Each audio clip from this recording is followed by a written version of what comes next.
that if you simply put an R next to your name, that means we can never say anything bad about you, and we always have to support you. And if you are the incumbent with an R next to your name, we can never say anything bad about you, and we always have to support you. Obviously, that rubs the grassroots groups the wrong way, because grassroots people who pay a lot of attention, they're not bought off by taglines. They ask an important question: where's the fruits from the tree?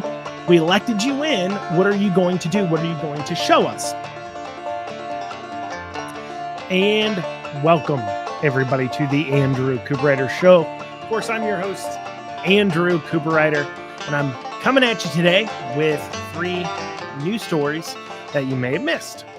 First, about 2 weeks ago, a week and a half ago or so, we had Representative Proctor on to talk about con laws, an issue that affects northern Kentucky a fair amount, but also affects the rest of the state. Well, there's been some developments since then, and obviously some of the hospitals are hopping mad that Proctor and other representatives have gone after these con laws so harshly. We'll talk about that.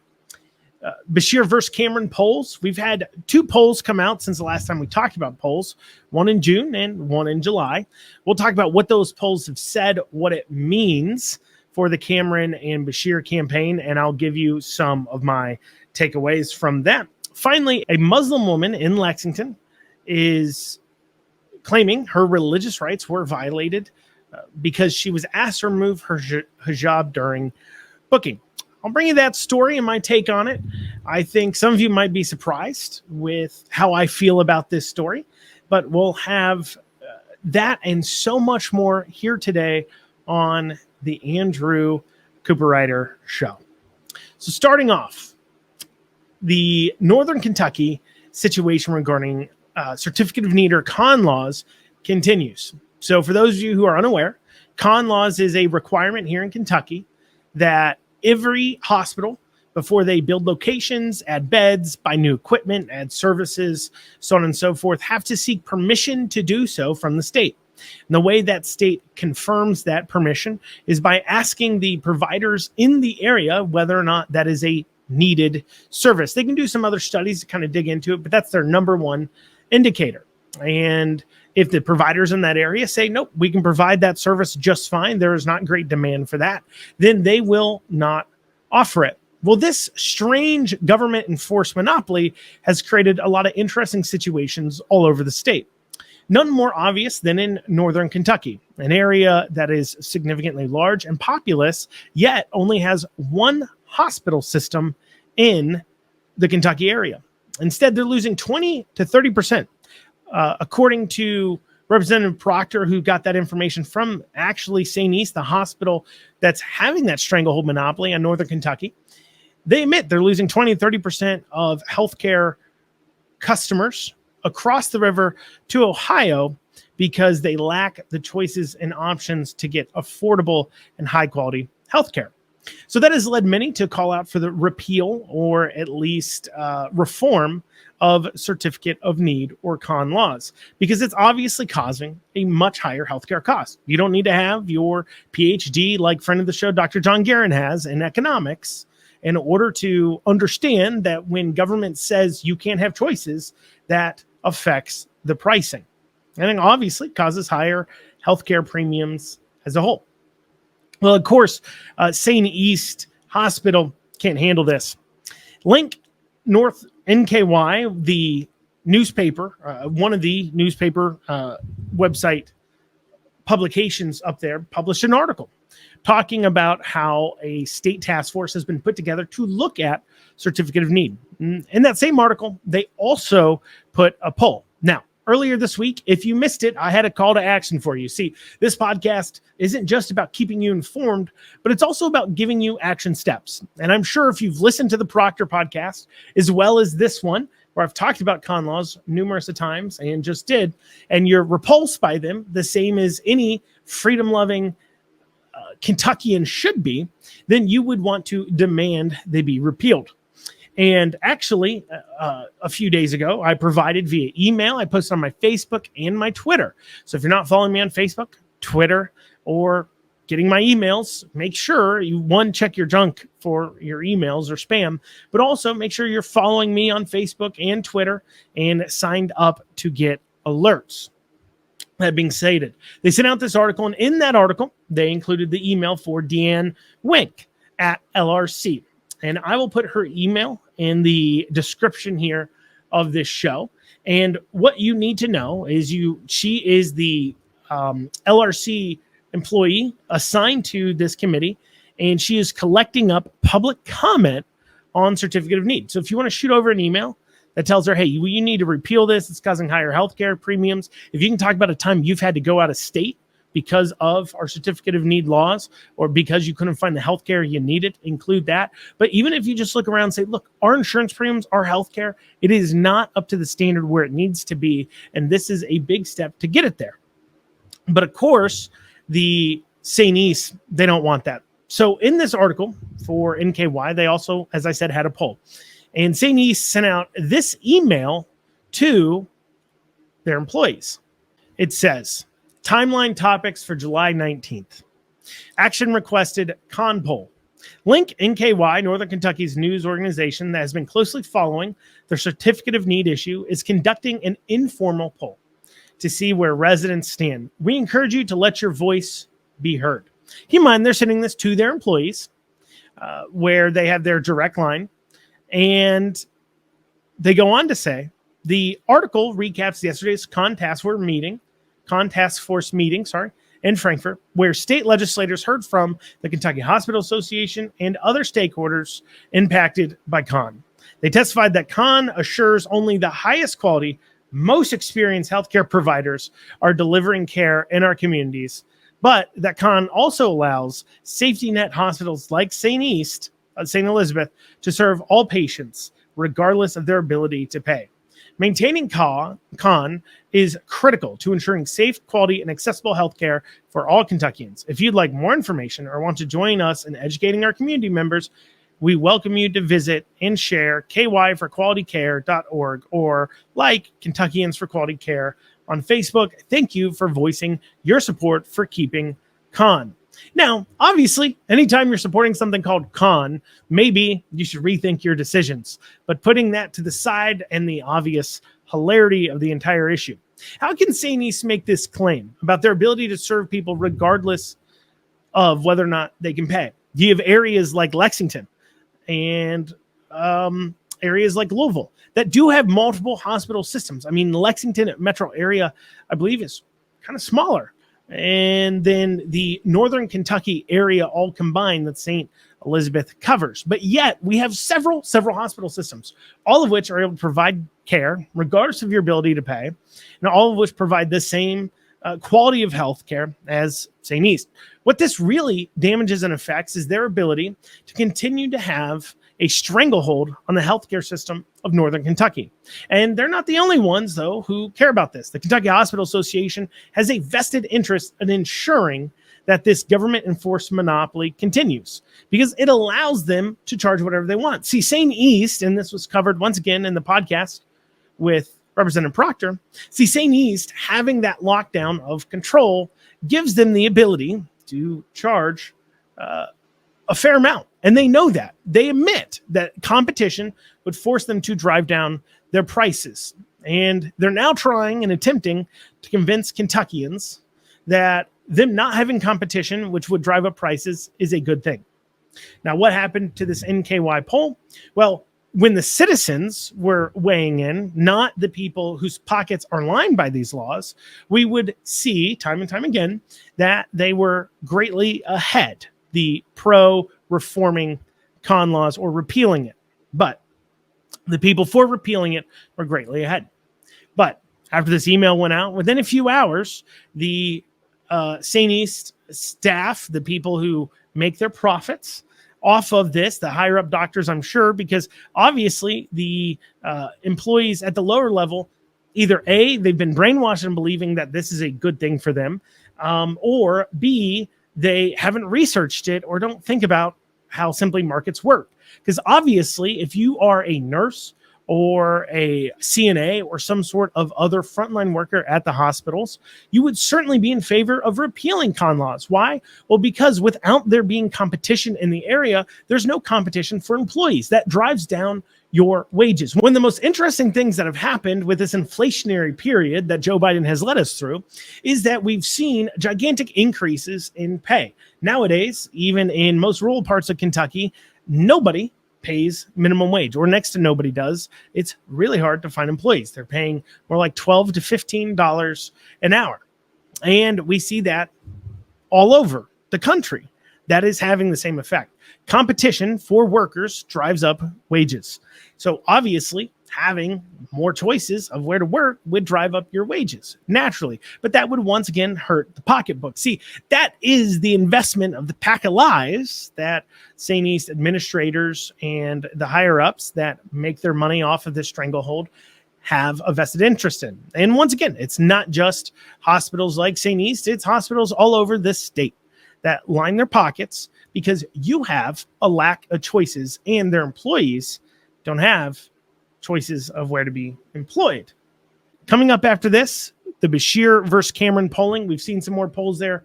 We're going to talk about that here in just a bit. Sorry, y'all, for the ad break, but it is how we keep the lights on. And if you want to hear your advertisement on the Andrew Cooperrider Show, check out theandrewshow.com and click on advertisers, and you can see our pricing there. Once again, that's theandrewshow.com, and just click on advertisers, and you can reach out right there. We appreciate all of your support as it helps us keep going and bringing the information we need. Also as well, please like, comment, share, and subscribe. Have a great day.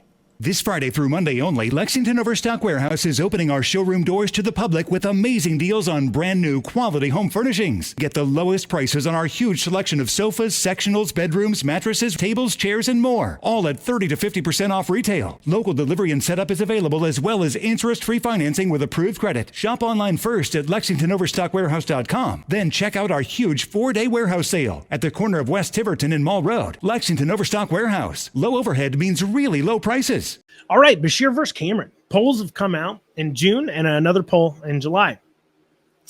And while it speaks to something, it definitely doesn't, it shouldn't necessarily deflate your hopes of Cameron being elected at all, but it certainly isn't necessarily what you'd like to see if you're the Cameron camp at this point. Now, granted, Cameron has just now really started hitting running ads. Well, I don't believe Cameron himself has ran too many ads, but the greater PACs and interested individuals in getting Cameron elected have started running some ads to hit Beshear.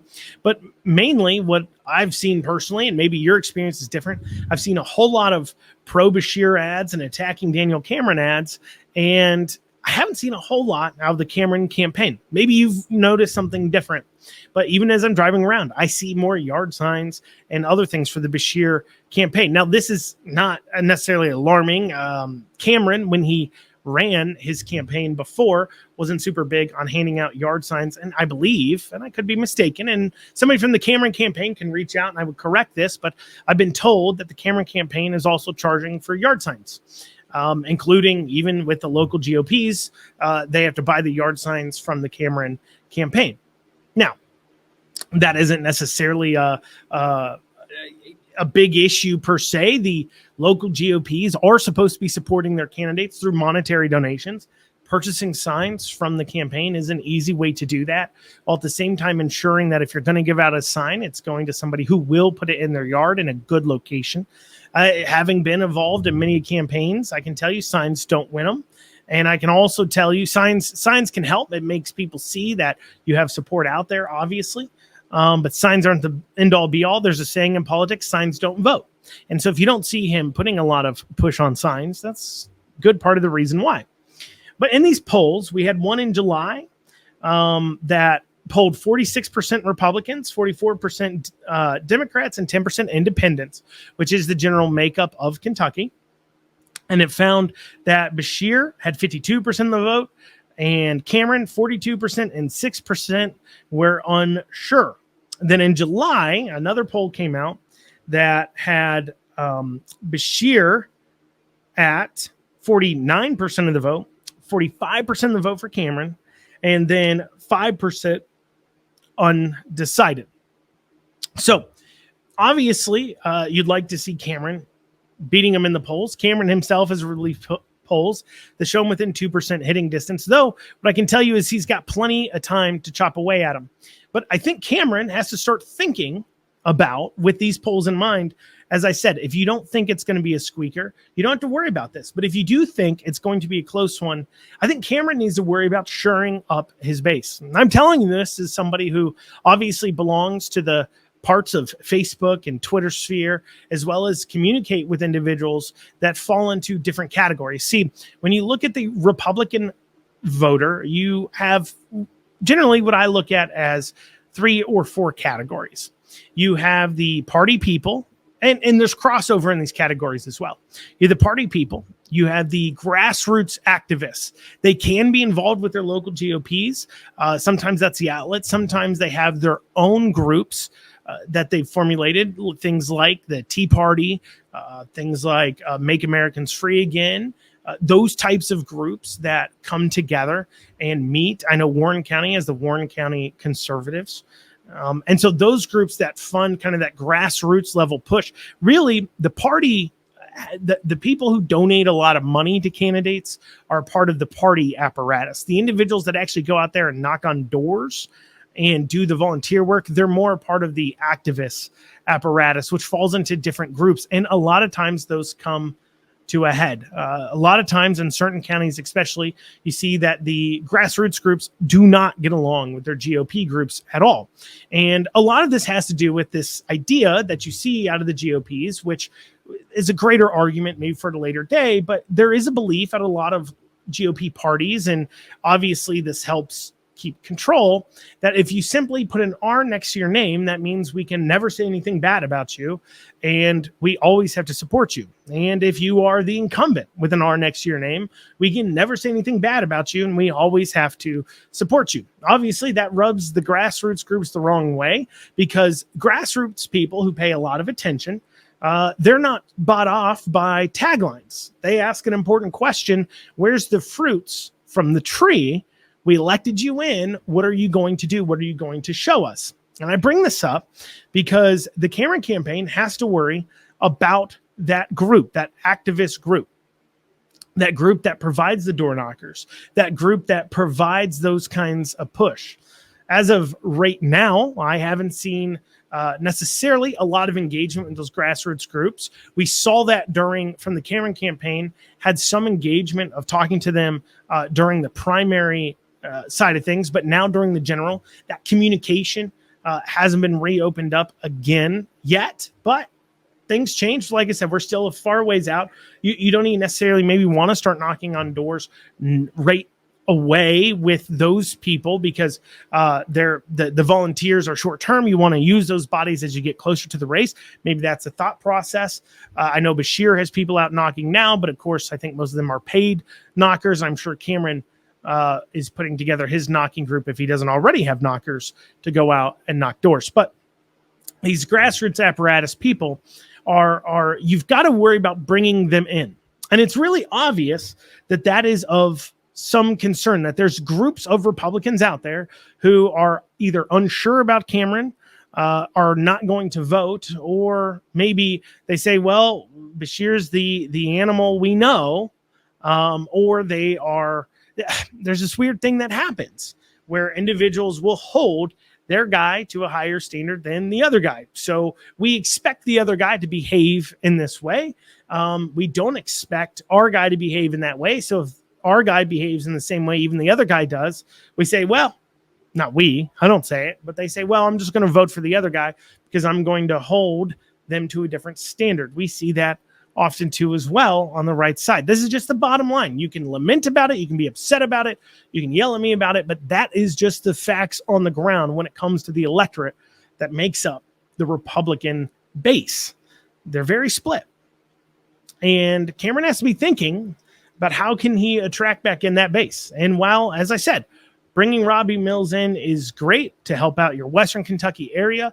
And he's definitely on the ideological, maybe Christian conservative side, certainly brings people in. But on the liberty side of things, the liberty Republicans, so you got Christian conservative Republicans, you got liberty Republicans, and then you kind of have your establishment Republicans. And then they all kind of have interlaps as far as things like Trump Republicans, populist Republicans, things like that.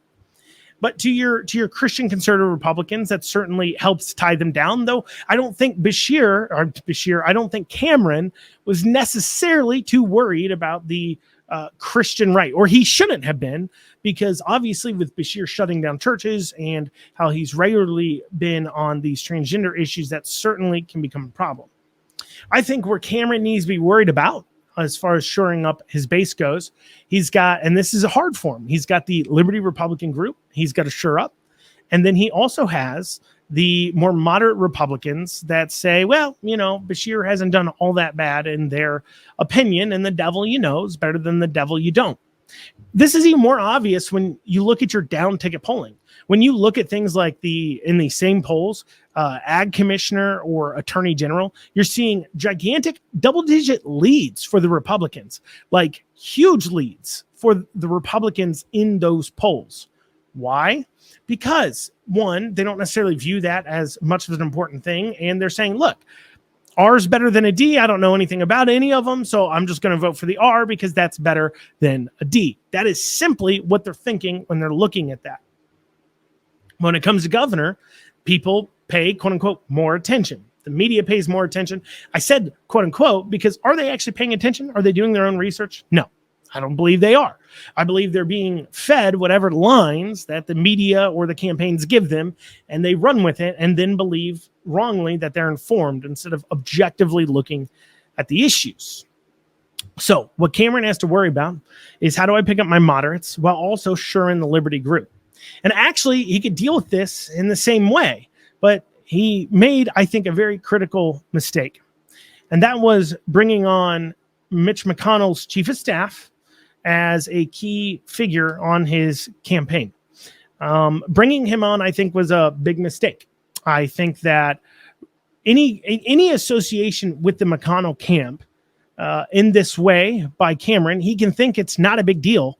But I think if he ends up losing, and I hope he doesn't, but if he ends up losing, the greatest mistake he made was after the primary, even having the appearance that he is somehow associated with Mitch McConnell. Simply for this, Liberty Republicans, a lot of other Republicans, hate Mitch McConnell. Mitch McConnell is the least liked by polling data senator by his own state in the entire nation. And that's saying something.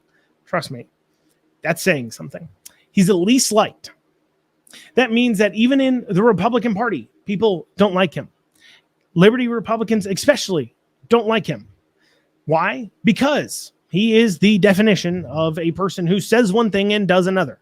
Mitch McConnell is somebody who says things like, we're going to protect the Second Amendment, and then passes some of the greatest Second Amendment gun control. He is the definition of a Republican that, outside of spending money, doesn't want to do anything else. He doesn't want to share in government. He always says we need to be the adults in the room, which translates to, I want to do nothing other than forward whatever it is that's important to my donors. And what's important to his donors is that you, the taxpayer, continue to foot the bills for all the ridiculous crud that the government has decided to fund. And people are fed up with it. Republicans are fed up with the way he pushed things like the vaccines. They're fed up with the way he pushed the gun control issues through. They're fed up with his inability to fight. They're fed up with a lot of things. And I think the greatest mistake Cameron campaign will have made was at all allowing himself to be greater associated with them. Because not only does that upset the Liberty people, but there are moderates as well that look at Mitch McConnell and don't like him. Once again, he polls badly. I get it. Maybe Cameron had to do it in order to bring in the money. Maybe it was a lack of talent. Cameron didn't know who else to bring in to fulfill those roles that he needs. Because as I said, when I brought up Terry Carmack coming on board, the McConnell chief of staff, well, it's hard to find a person who can fulfill all the things you need. There is a desert of talent in Kentucky for political, on the conservative side, for political operatives. That being stated, I really hope he looked everywhere else, because I think the continued attachment and disregarding of both the moderates and the liberty Republicans that don't like the business as usual, this kind of, oh, we're going to say one thing and do another. What we're looking for is indications that you're going to say one thing and do it. I think that's something the Cameron campaign needs to really think about exhibiting in order to make sure he shores in his base. Because if this race is close, as the polls are right now saying, it will be very close. This truly is a squeaker. Well, you're going to need every vote you can get, Cameron. And I really hope you consider that as you think of how to weave that very precarious position. And I understand it's hard. It's hard to have a balancing act between the two. It's hard to appeal to everybody and not upset anybody. But it's definitely something that you have to master. Otherwise, we're going to see 4 more years of this year.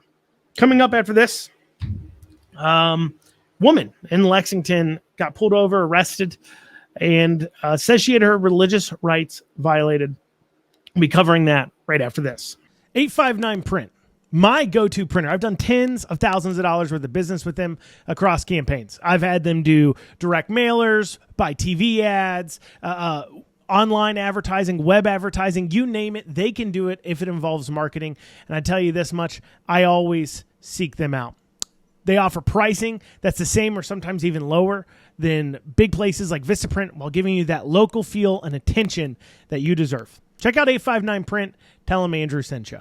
Sorry, y'all, for the ad break, but it is how we keep the lights on. And if you want to hear your advertisement on the Andrew Cooperrider Show, check out theandrewshow.com and click on advertisers, and you can see our pricing there. Once again, that's theandrewshow.com, and just click on advertisers, and you can reach out right there. We appreciate all of your support as it helps us keep going and bringing the information we need. Also as well, please like, comment, share, and subscribe. Have a great day. A Muslim woman in Lexington says that her religious rights were violated by the Lexington detention facility here in Lexington. So this Muslim woman gets pulled over and then arrested for, as I understand from the article, reportedly she was pulled over by the UK police, and she had an unpaid traffic fine of some sort. It was past the deadline to pay, or she didn't show up to court, so there was a bench warrant issued for her clearly, but it was a minor traffic infraction, and she was then arrested for that by the UK police, who then took her to, because there's a warrant out for her arrest, that then took her down to the detention facility, to the jail, to be held. There she says her religious rights were violated because in order to take the booking photo, they required her to take off her hijab. Now, that was initially, you would listen to that and say, look, understand your religious rights, but at the same time, we have to, obviously, the police have to do their jobs, and, you know, the religious rights getting in the way of their ability to just take a photo, that's a hard line to walk. But it wasn't simply that. And for those of you who want to immediately say that, well, what'd she expect, or she's got to take it off, or yada, yada, yada, she actually did offer to remove it, but she requested that it be removed, that only women be in the room and involved in the photography process as she did it. For whatever reason, they weren't able to respect that, whether it was due to staffing reasons or what have you. And instead, they forced her to remove it in front of the male officers and booking officers as well, as she was then booked in to, and then allowed to put it back on as she was booked in to the jail. Now, as I said, it may surprise some of you, but I actually support the woman in this case and say her religious rights were put upon. It didn't appear, at least from the article, I could be proven wrong, but it didn't appear she's trying to be difficult. She's respecting a key aspect of her religion. And while I'm not Muslim, and, if you're an Orthodox Muslim that strictly follows the teaching of the Quran, then I have some questions about how you square the peg that you should kill people like me, Christians, if I don't convert to your religion, But putting that question to the side, and I'm sure that this individual doesn't think she should just kill me because I don't convert to her religion. There's certainly a reformed version of the Muslim religion that doesn't believe that. So that to the side.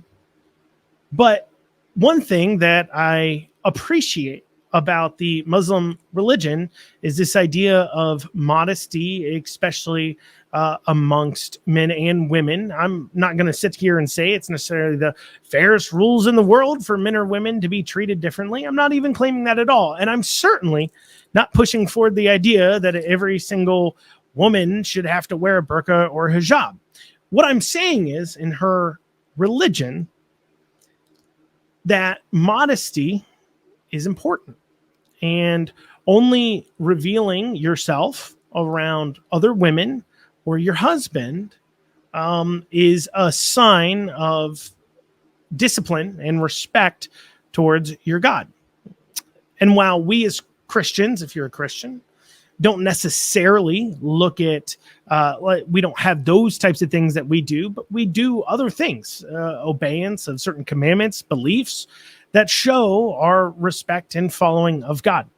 And I think we actually need more of that in our modern society. I think one of the greatest downfalls of our modern society is we are not modest enough, that we don't act like the sanctity of marriage is something that is incredibly important. Instead, we view it as something we toss to the side and something that can be exited out of as easily as you can rush down to the courthouse and sign a paper, or something to be tossed to the side when you get a little bit bored. Instead, I believe we should be celebrating ideas, whether that's a religion you agree with or not on all things. We should be celebrating ideas that say, hey, there is something sacred between a man and a woman. There's something sacred in a marriage. And if that includes making sure that no other man sees your head, or whatever the sect of belief is about that covering, says no one other than your husband should see that, that should be something we say we celebrate. A celebration of the sanctity of a man and woman getting married in their relationship. As I said, once again, I'm not over here trying to push forward an idea that everybody should wear a hijab or burqa that's female. I'm not saying that at all. I am saying that celebrating obedience to a higher power that involves good ideas, good thoughts, like a thankfully filled marriage, and having some monarchy of modesty in this modern age, we should put forward. And I do say, shame on the Fayette County Jail for forcing her to remove this for her booking photo. Obviously, once again, her religion believes it for a good reason, as I stated. And while you don't have, you have a freedom, not necessarily freedom from religion, but you have freedom of religion in America, which means that you are free to practice whatever religion you want. I don't think it's unreasonable to have a religious belief that says, look, I can only take this off if I'm around other women. And can all the men please excuse themselves so I could do that? Now, granted, if more information comes out, there's more offerings given to her as such as the story develops, I'll be more than willing to change my opinion on this as I get more information. But based on what I see, shame on you, Lexington Jail. Shame on you. Get it better next time. Well, that's what we have time for here today on the Andrew Cooperrider Show.